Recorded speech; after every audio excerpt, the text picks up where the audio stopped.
জনপ্রিয়তায় আপনাদের সবাইকে স্বাগত জানাচ্ছি। দর্শকরা, আমি গত 2-3 দিন আগে একটা আলোচনাতে বলেছিলাম যে বরাক উপত্যকায় যে কংগ্রেস কোন অবস্থানে আছে এবং এখানে মাফ করবেন কাছাড় জেলা, এবং তখন আমি একটা কথা বারবার বলার চেষ্টা করছিলাম যে কংগ্রেসের সাংগঠনিক শক্তি নেই, কিন্তু বিজেপি যদি প্রার্থী বাছাইয়ে যদি ঠিকঠাক যদি সিদ্ধান্ত না নিতে পারে তাহলে কিন্তু কংগ্রেস একটা সুবিধাজনক অবস্থানে পৌঁছে যাবে। এরপরে আছে জাতপাতের সমীকরণ, ভাষাভিত্তিক সমীকরণ, অর্থাৎ যেমন কাছাড়ে যে 6টি আসন আছে, সোনাই বাদ দিলে যে 6টি আসন হিন্দু সংখ্যাগরিষ্ঠ, এই 6টি আসনে যদি আমরা দেখি তাহলে সাধারণভাবে বিজেপি জেতার কথা। আপনি যদি আমাকে পরিষ্কারভাবে প্রশ্ন করেন যে কাছাড়ে বিধানসভা নির্বাচনে হাওয়া কোন দিকে, আমি এক কথায় উত্তর দেব যে বিজেপির দিকে। এবং এই 6টি আসনেই প্রবলভাবে হিন্দু সংখ্যাগরিষ্ঠ আসন, তাই এখানে বিজেপি জিতবে এবং ধারণাটাই আমরা করি, কারণ একটা সামগ্রিক ধারণা একটা প্রচলিত রয়েছে, সেটা হলো যে হিন্দু মাত্রই বিজেপিকে ভোট দেবে, এবং এটাই যদি বাস্তব হয়ে থাকে তাহলে এই 6টি আসনে বিজেপির হেসে খেলে জেতার কথা। কিন্তু পরিস্থিতি কিন্তু ঠিক ততটা সুবিধাজনক নয়। এর কারণ প্রতিটি আসনেই প্রচুর প্রার্থী আছেন যারা নির্বাচন লড়তে চাইছেন। তো অনেকে হয়তো প্রশ্ন করবেন বিজেপি একটা বড় দল, এখানে তো অনেক লোক আসবেন নির্বাচন লড়তে এবং নির্বাচনের পর সবাই এককাট্টা হয়ে যাবেন, এরকম কথা বলবেন। কিন্তু না, এবার চিত্রটা একটু অন্যরকম। বিজেপি যদি প্রার্থী বাছাই ভুল করে তাহলে আসন বের করে আনার জন্য অনেক কষ্ট করতে হবে। আমি যদি একটি একটি করে আসন বিশ্লেষণ করি তাহলে যেমন শিলচরের কথা বলছি, শিলচরে কিন্তু এবার হিন্দু এবং মুসলমানের ভোটের যেটা ডিফারেন্স বলতে পারেন সেটা 30,000-এর মতো রয়েছে। এই 30,000-এর ডিফারেন্স দিয়ে আপনি নিশ্চিতভাবে বলতে পারবেন না যে বিজেপি এই আসন জিততে পারবে। কংগ্রেস যদি এখানে ভালো হিন্দু ক্যান্ডিডেট প্রজেক্ট করতে পারে এবং বিজেপি যদি জনসমর্থন নেই বা অভিযোগ আছে বা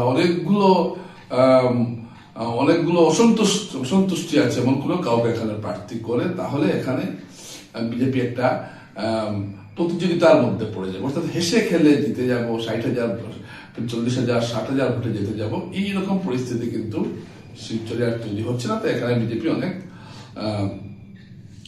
নিশ্চয়ই অনেক বুঝে সুঝে সিদ্ধান্ত নেবে, এটাই খুব স্বাভাবিক, এবং এমন একজনকে প্রার্থী করবে যার গ্রহণযোগ্যতা ভাবমূর্তি স্বচ্ছ রয়েছে। এটা কিন্তু একটা প্রথম প্রশ্ন। এবং আমি যে ভোটারদের সঙ্গে আলোচনা করেছি এবং প্রত্যেক ভোটারেরই যাদের সঙ্গে আলোচনা করেছি সবাই এই কথাটাই বলছেন, এবার শুধুমাত্র সিম্বলের কাজ হবে না। সিম্বলের যে ভোটটা আছে সেই ভোট তো আছে, কিন্তু ফ্লোটিং ভোট বা ভাসমান ভোট যেটা রয়েছে সেটা যদি বিজেপি টানতে না পারে তাহলে কিন্তু শিলচর আসনে একটা প্রতিদ্বন্দ্বিতার মুখে পড়তে পারে, এবং সেই ফ্লোটিং ভোট টানার ক্ষেত্রে প্রার্থী বাছাই একটা বিরাট ভূমিকা নেবে। তাহলে শিলচরের এই অবস্থাটা আমি আপনাদের বললাম। এবং বড়খোলা, আমি বারবার একটা কথাই বলছি যে বড়খোলা উধারবন্দের উপর নির্ভরশীল। যদি আপনি উধারবন্দে যদি রাজদীপ গোয়ালাকে যদি বিজেপি প্রজেক্ট করে তাহলে বড়খোলাতে প্রজেক্ট করতে হবে একজন বাংলাভাষীকে। সেই বাংলাভাষী কে আছেন? কিশোরনাথ আছেন, সেই বাংলাভাষী কে আছেন? অনুরাধা দেব আছেন, এ ধরনের লোকেরা আছেন। তো আশিস হালদার আছেন, গতবার যিনি দাঁড়িয়েছিলেন অমলেন্দু দাস আছেন, এ ধরনের যারা আছেন।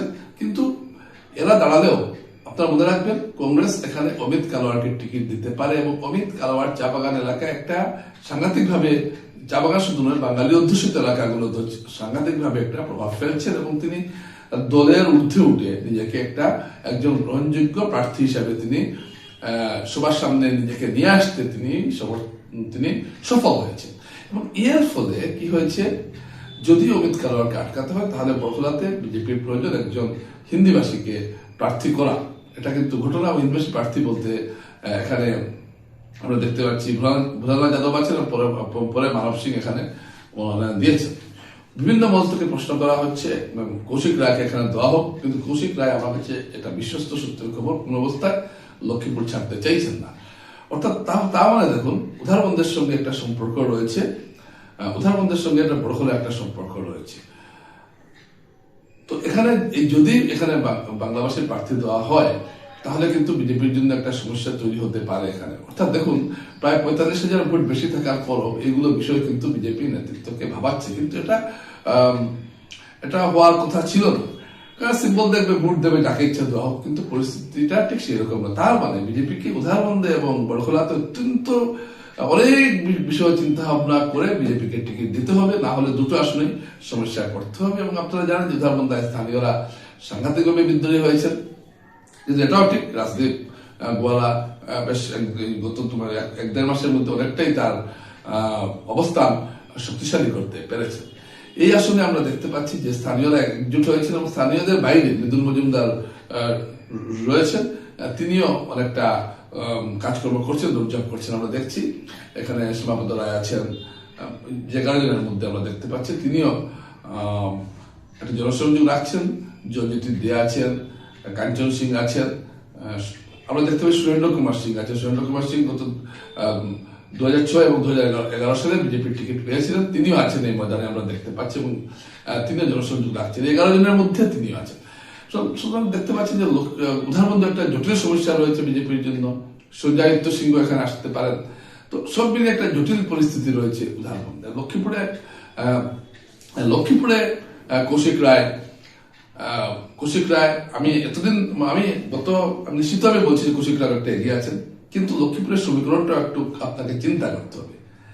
লক্ষ্মীপুরে যদি কোনো বিজেপি এখানে কংগ্রেস এখানে সম্ভবত সুবীর সরকারকে প্রার্থী করতে পারে। সুবীর সরকার দীর্ঘদিনের কংগ্রেসী এবং তিনি জিরিঘাট আঞ্চলিক পঞ্চায়েতের তিনি সদস্য ছিলেন এবং তাকে সম্ভবত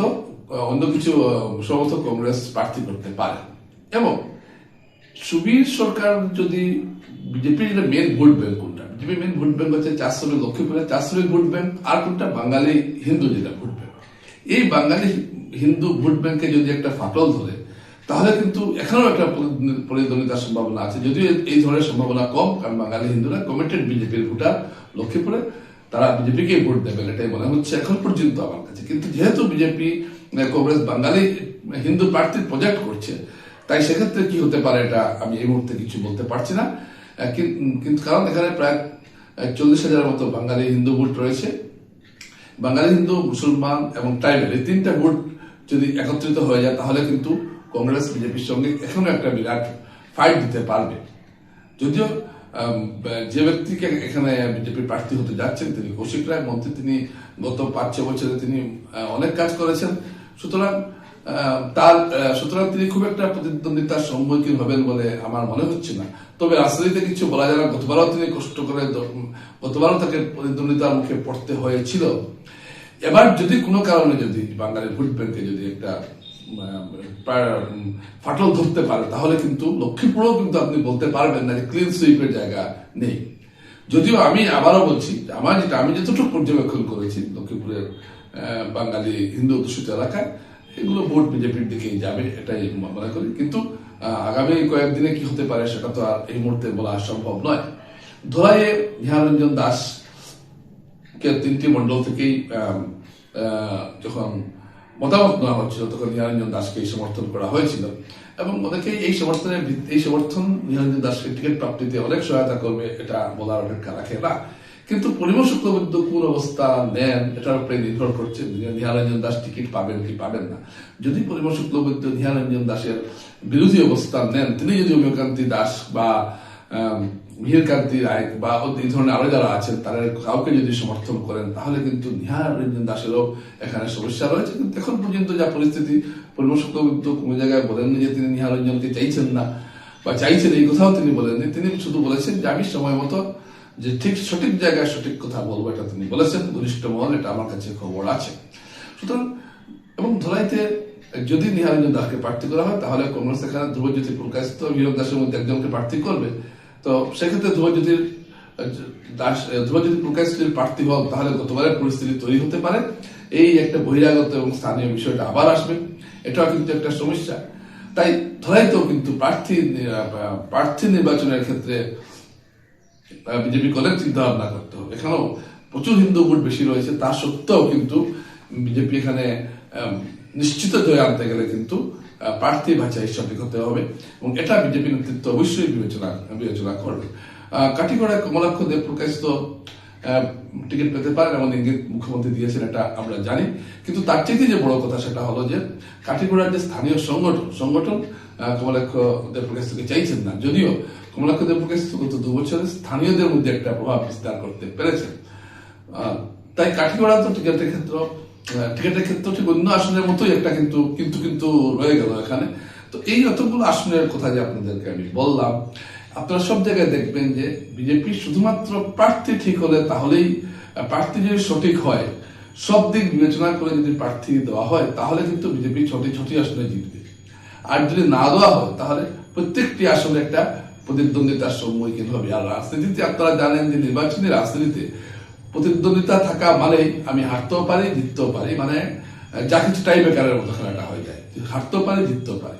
কিন্তু নিশ্চিত যে বিজেপি আনার অনেক সম্ভাবনা রয়েছে, কারণ যেহেতু বিজেপির হাওয়া রয়েছে, মুখ্যমন্ত্রী হেমন্ত শর্মার প্রচার রয়েছে। এই তো গতকালে মুখ্যমন্ত্রী ঘোষণা করে যে শিলচরে একটা 5 স্টার হোটেল হবে। এইগুলো প্রচার বিজেপির পক্ষে মানুষকে নিয়ে আসে। কিন্তু ওই যে বললাম, আপনি যখন ভোট দিতে যাবেন, তখন অনেকগুলো চিন্তা আপনার মাথার মধ্যে আসবে, এবং এর মধ্যে ব্যক্তি চিন্তা একটা বড় চিন্তা। অমুক লোক আমাকে এই দিন এটা এই করেছিল, তখন সে ভুলে যাবে যে দল তার সঙ্গে, দল যে তাকে, সরকার তাকে এত কিছু দিয়েছে, কিন্তু ওই বিশেষ ব্যক্তির জন্য হয়তো সে ভোটটা নাও দিতে পারে। তার মনে হয়ে যেতে পারে অমুক সময় তিনি এই ব্যবহার করেছিলেন, তার বাড়িতে গিয়ে আমি দেখা করতে পারিনি, অমুক সময় তাকে ফোন করে পাওয়া যায়নি, বারে ফোন করছি, ফোন ধরছেন না। এই ধরনের মনোভাব মানুষের ভিতরে আসে। তাই দর্শকরা, আমি আজকে খোলার মাধ্যমে এটাই বলতে চাইছি যে এই যে নির্বাচনটা আসছে 2026 সালে, কাছাড় জেলায়, আমি করিমগঞ্জ পড়ে আসবো, হাইলাকান্দি পড়ে আসবো, কাছাড় জেলায় যদি বিজেপি অত্যন্ত ভালো ফল করতে হয়, তাহলে প্রার্থী নির্বাচনের বিষয়টাকে অত্যন্ত গুরুত্বের সঙ্গে বিবেচনা করতে হবে। অহংকার করে আমি দিয়ে দিয়েছি, আমি জিতিয়ে আনবো, এই ধরনের কথা বলে যদি কাউকে প্রার্থী করা হয়, তাহলে কিন্তু আমার মনে হয় যে এবার অনেকগুলো ফ্রড করতে পারে। নমস্কার।